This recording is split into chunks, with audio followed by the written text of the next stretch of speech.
दोस्तों, आज के वीडियो में हम जानेंगे जमजम पानी का असली रहस्य। साथ ही हम ये भी पता लगाने की कोशिश करेंगे कि ये पानी जमजम से कैसे निकालते हैं। दोस्तों, चाहे वो कोई भी पानी हो, चाहे वो सोडा हो या अल्कोहल, उस पानी को कोई नहीं हटा सकता।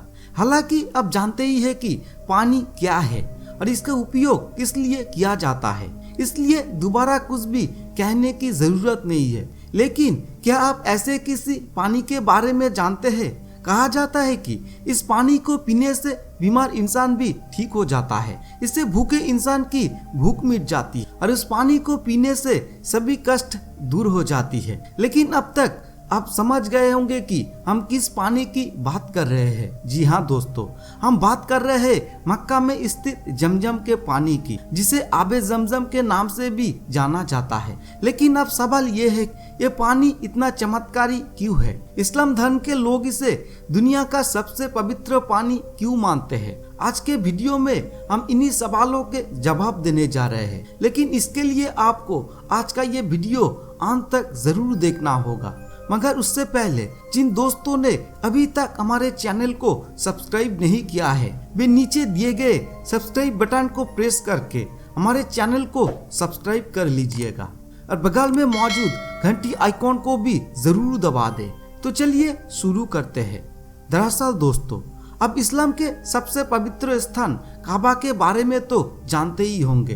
काबा महान मस्जिद के प्रांगण में लगा काला पत्थर है, जिसे मस्जिद अल हराम भी कहा जाता है। और इस मस्जिद के बाहरी इलाके में एक कुआं है जो काबा से पूर्व की ओर लगभग 66 फीट की दूरी पर है और इस कुएं का नाम है जमजम। इस्लाम के लोग इसे दुनिया का सबसे पवित्र पानी मानते हैं और कहते हैं कि ये कोई साधारण पानी नहीं है, बल्कि एक चमत्कारी पानी है। कहा जाता है कि जमजम का पानी पिछले 4000 सालों से बह रहा है। और दोस्तों, इसकी कहानी अब्राहम से शुरू होती है। यहूदी, ईसाई और इस्लाम तीनों धर्म अब्राहम को अपना पैगंबर मानते हैं। इब्राहिम की पत्नी थी सारा। शादी के कई साल बाद भी उनकी कई संतान नहीं थी। सारा की हजेरा नाम की एक नौकरानी थी। कहा जाता है कि सारा ने अब्राहम से हजेरा के साथ संबंध बनाने और एक बच्चे को जन्म देने के लिए कहा था।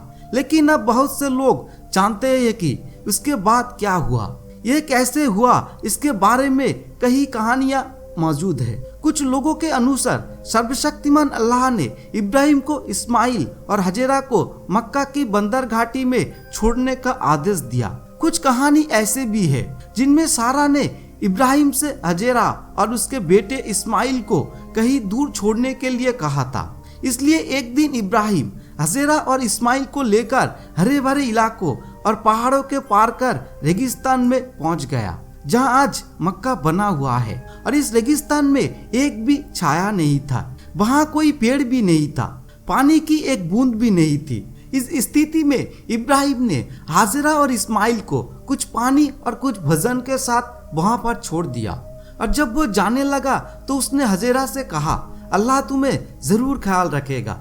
तब इस्माइल बहुत छोटे थे, इसलिए थोड़ी देर के बाद उसे प्यास लगी और वो प्यास से रोने लगी और अपने बेटे की प्यास बुझाने के लिए रेगिस्तान में इधर उधर भागने लगी। लेकिन कहीं भी उसे इतना पानी नहीं मिला, क्योंकि सब कुछ मरुभूमि था। तब हजेरा थक गई। कहानी के अनुसार ऐसा कहा जाता है कि हजेरा ने अचानक फरिश्ता जिब्राइल की आवाज सुनी। वो इस्माइल के पास खड़ा था, जहाँ इस्माइल के पाँव थे। वहाँ फरिश्ता ने भूमि खोदने की शुरू की। थोड़ी देर के बाद भूमि फूल गई और ताजे पानी का फव्वारा फूट गया। ऐसा कहा जाता है कि इस्माइल ने रेगिस्तान पर हमला किया, जिससे जमीन से पानी निकलने लगा। अब सच्चाई जो भी है, ये पानी रेगिस्तान से निकला है। तब से ये पानी इस्लाम के लोगों के लिए सबसे पवित्र और सुंदर माना जाता है। और इस तरह उन्हें जमजम का पानी मिला और वो मक्का में रहने लगे। कहा जाता है कि इस्माइल के जन्म के बाद इब्राहिम ने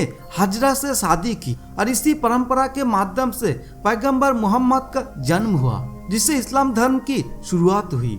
इसी समय इब्राहिम की पहली पत्नी सारा ने एक पुत्र को जन्म दिया, जिसका नाम इसाक रखा गया और इसी परंपरा से ईसाई धर्म का विकास हुआ। और दोस्तों ईसाई धर्म में ऐसा विश्वास है कि जमजम का कुआं सैकड़ों साल बाद फिर से खोजा गया था। ऐसा हुआ कि जोरम कबीला ने मक्का छोड़ दिया और जाते समय वे कुएं में छिप गए और सदियों बाद आबे जमजम की खोज दूसरी बार शुरू हुई। इस्लामी धार्मिक ग्रंथों के अनुसार हजरत मोहम्मद के दादा अबू मुत्तालिब को एक संदेश मिला जहां वो सपना देखा जमजम कुएं का पता था, जिसके बाद उन्होंने फिर से आबे जमजम की तलाश की। फिर उन्होंने जमजम का कुआं अपने बेटे अबू तलीब को सौंप दिया और तब से लेकर अब तक उनका परिवार तीर्थयात्रियों को जमजम पानी उपलब्ध कराता था। ये प्रथा सैकड़ों वर्षों से चली आ रही है। सऊदी अरब सरकार ने जमजम पानी को साफ रखने के लिए एक बड़ी परियोजना भी शुरू की है। आबे जमजम का न केवल धार्मिक महत्व है बल्कि ऐतिहासिक महत्व भी है, लेकिन आज इसके निष्कासन का तरीका बहुत बदल गया।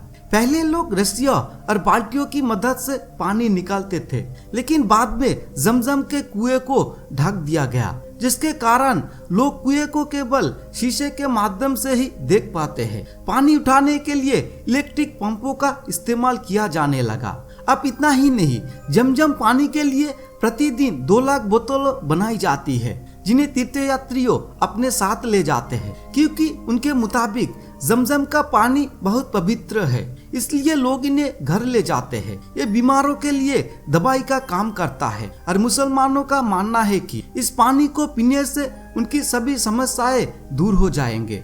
दूसरे शब्द में कहे तो जैसे हिंदू धर्म में लोग गंगा को पवित्र मानते हैं और कोई भी शुभ काम करने से पहले गंगा जल का इस्तेमाल करते हैं, उसी तरह इस्लाम के अनुयायी जमजम के पानी को पवित्र मानते हैं और जमजम के पानी से मक्का आबाद हुआ। नहीं तो इसके बारे में आप क्या सोचते हैं, हमें कमेंट में बताना ना भूलें। साथ ही अगर आपको आज का ये वीडियो पसंद आए तो इसे लाइक करने के साथ साथ अपने दोस्तों के पास शेयर करना भी ना भूलें। धन्यवाद।